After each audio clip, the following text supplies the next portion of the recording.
Assalamualaikum warahmatullahi wabarakatuh. Alhamdulillahirrahmanirrahim. Kita bisa berjumpa kembali anak-anak walaupun dalam kondisi online. Kita akan belajar bersama dan sama-sama belajar tentang sejarah. Tentunya masih dalam SKI, Sejarah Kebudayaan Islam. Di kesempatan ini kita akan belajar komponen dasar tentang materi sejarah pendirian Daulah Abbasiyah. Jadi komponen dasar kita adalah menganalisis pendirian Daulah Abbasiyah. Nanti setelah kalian belajar ini diharapkan mampu menganalisis ya, bagaimana dinasti atau Daulah Abbasiyah itu berdiri. Menganalisis tentunya bukan hanya menghafal dari aspek biografisnya saja, bukan hanya tokoh-tokohnya saja ya. Kemudian bukan hanya menghafal dari aspek geografisnya, tempatnya di mana, bukan itu. Bukan juga tentang aspek kronologisnya saja, tahun, tanggal, hari, bahkan bukan hanya itu. So, kita dalam menganalisis tentu bukan hanya belajar sejarahnya, tapi kita juga belajar dari sejarah pendirian Daulah Abbasiyah. Baiklah anak, dengan semangat mari kita awali dengan bacaan basmalah bersama-sama. Bismillahirrahmanirrahim. Baiklah, kalau kita bicara masalah Daulah Abbasiyah, tentu ada satu kata yang menarik nih. Bab kemarin nih kita akrab dengan kata-kata dinasti Umayyah, dinasti Abbasiyah. Nah sekarang dinasti itu dihilangkan, diganti dengan kata-kata daulah. Tentu ini hal yang menarik ya. Daulah itu lebih ke pemerintahannya, lebih ke peradabannya, sedangkan dinasti lebih ke politiknya ya, lebih ke bentuk monarkinya, kan begitu ya. Jadi sekarang kita biasakan dengan Daulah Abbasiyah. Bicara masalah pendirian Daulah Abbasiyah, tentu tidak bisa lepas dengan daulah sebelumnya, yaitu Daulah Umayyah yang telah runtuh, yang telah berakhir. Maka belajar Daulah Abbasiyah dalam hal pendiriannya, minimal pertanyaannya dua. Yang pertama, apa sih penyebabnya Daulah Abbasiyah itu berdiri? Atau dengan kata lain, mengapa kok bisa berdiri gitu kan? Nah yang kedua tentu bagaimana proses pendiriannya. Kan tidak secara instan langsung berdiri, tidak. Mesti ada proses yang sangat panjang, proses perjuangan dalam sejarah. Nah kalau kita bicaranya masalah penyebab atau mengapa muncul Daulah Abbasiyah, maka poin-poin pentingnya adalah, ini poin-poin pentingnya saja. Yang pertama, sebab memang Daulah Umayyah sudah mengalami kemunduran dan keruntuhan pada masa khalifah terakhirnya, yaitu Marwan bin Muhammad. Itu satu ya. Kemudian yang kedua, tentu kemunduran dan keruntuhan Daulah Umayyah tidak bisa lepas dari penyebabnya, yaitu sistem penggantian kepemimpinan atau kekhalifahan yang tidak begitu jelas ya. Tergantung yang disukai siapa, itu yang jadi ya. Nah kemudian yang ketiga yang menjadi penyebab utama runtuhnya Daulah Umayyah sekaligus menghantarkan pendirian Daulah Abbasiyah adalah ada pengambil alihan kekuasaan oleh keturunan Al-Abbas. Al-Abbas di sini adalah Abbas bin Abdul Muttalib, jadi keturunan dari paman Nabi Muhammad SAW.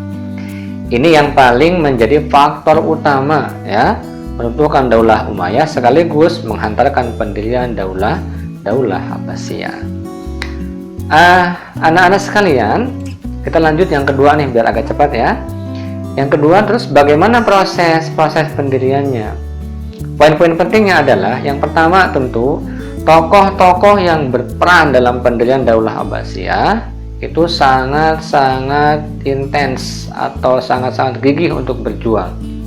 Ini keteladanan bagi kita. Jadi kalau ingin menggapai sebuah cita-cita ya harus gigih, harus ada perjuangan, harus ada pengorbanan, harus ada strategi yang tepat. Kan ke situ kita belajar dari sejarahnya, bukan hanya menghafal aspek pendiriannya saja.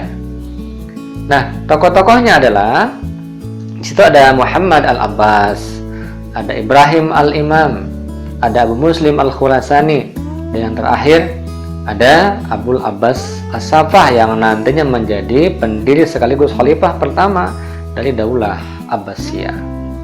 Jadi poin pertama tokoh-tokohnya berjuang ya. Terus yang kedua, Prosesnya adalah mereka menggunakan strategi menjadikan 3 kota besar sebagai pusat-pusat perjuangan. Pertama ada kota Umaymah ya. Nah, ini sebagai kota untuk mengonsep sebuah gerakan gitu kan.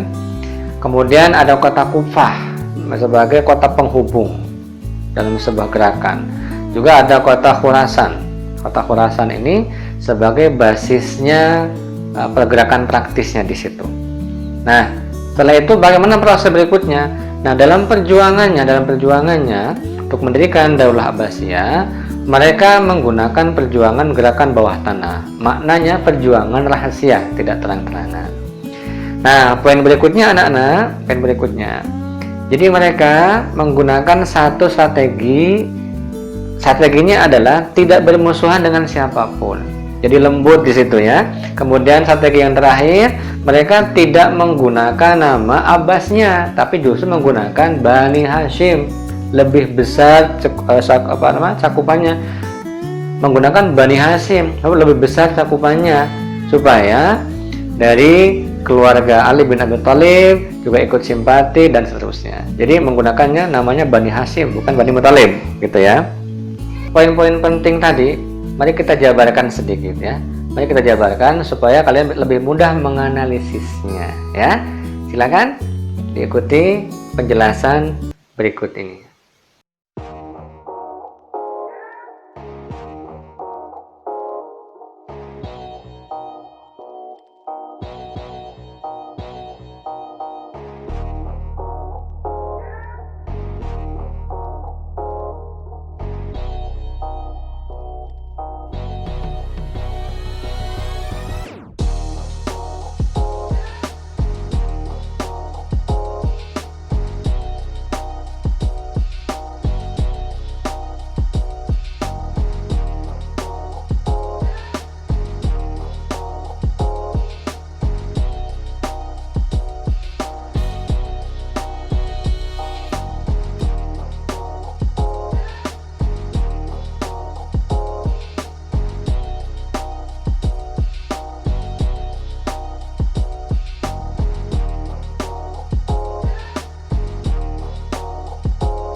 Jadi seperti itulah anak-anak sekalian tentang penjelasan proses pendirian Daulah Abbasiyah.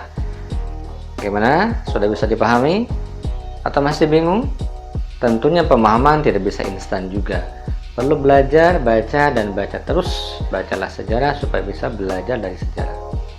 Ya, tapi mudah-mudahan nih sudah ada gambaran ya untuk bekal di pembelajaran berikutnya. Terima kasih. Kalian sudah belajar dengan semangat. Semoga mendapatkan ilmu yang bermanfaat. Kita akhiri dengan bacaan hamdalah. Alhamdulillahirabbil alamin. Assalamualaikum warahmatullahi wabarakatuh.